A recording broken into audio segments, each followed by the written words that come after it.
Om Swastiastu.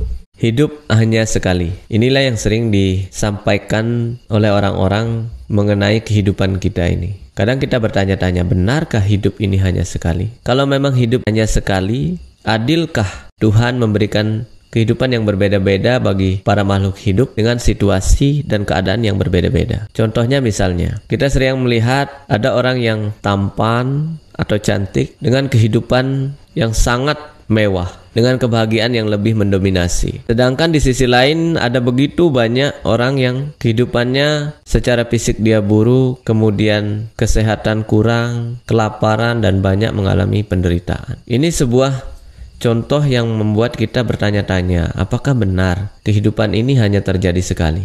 Jika benar, mengapa ada orang yang diberikan kehidupan yang begitu baik, sedangkan ada orang lain yang diberikan kehidupan yang begitu buruk?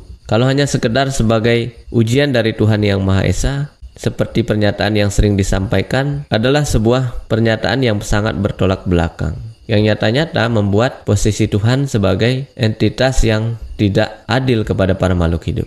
Contoh lain lagi yang bisa kita ambil, orang yang mempunyai fisik kurang, misalnya cacat. Sedangkan banyak juga orang yang mempunyai tubuh yang sempurna. Ini bagi kita yang mempunyai badan-badan yang lengkap, mungkin kita menganggapnya adil gitu. Tetapi bagi beliau yang mempunyai badan yang cacat, itu pasti melihat ini sebagai sebuah ketidakadilan. Karena itu bagaimana sebenarnya kitab suci menjawab tentang hal ini? Atau pengetahuan-pengetahuan agama menjawab tentang kebenaran dari kehidupan ini? Umat sedharma yang berbahagia, jadi perlu kita pahami bersama bahwa di dalam Hindu tidak ada istilah hidup hanya sekali. Jadi apa yang kita terima sekarang, apa yang orang lain terima, keadaan apa yang kita hadapi, ini adalah bagian dari perbuatan kita di masa lalu yang harus kita terima saat ini, atau yang disebut dengan karma pala. Mungkin kita tidak ingat dengan kehidupan di masa lalu.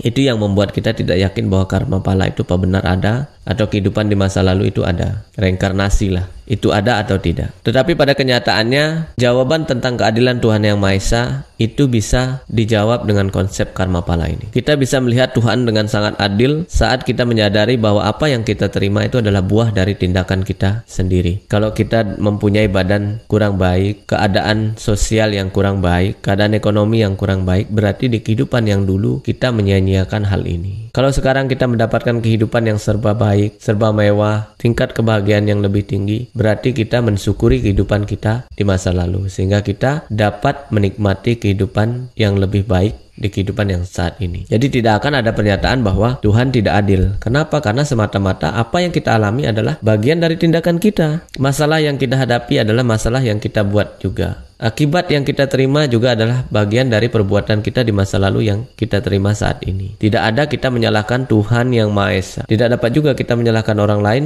saat kita menemui sebuah masalah. Dan kalau setiap manusia di dunia ini berpikir dengan cara seperti itu, maka tidak akan ada yang namanya keributan yang berkepanjangan. Karena apa? Karena mereka menyadari bahwa yang salah dari masalah yang kita terima itu adalah diri kita sendiri, bukan orang lain. Jadi kalau kesadaran seperti ini berkembang di dalam masyarakat, kita bisa meyakini bagaimana dunia akan menjadi tempat yang sangat damai. Karena sebenarnya konflik yang terjadi di masyarakat itu adalah saling menyalahkan, bukan saling mengintrospeksi diri. Karena itu ajaran karma adalah ajaran yang sangat luhur yang membuat kita atau memahami bahwa Tuhan Yang Maha Esa itu sangat adil.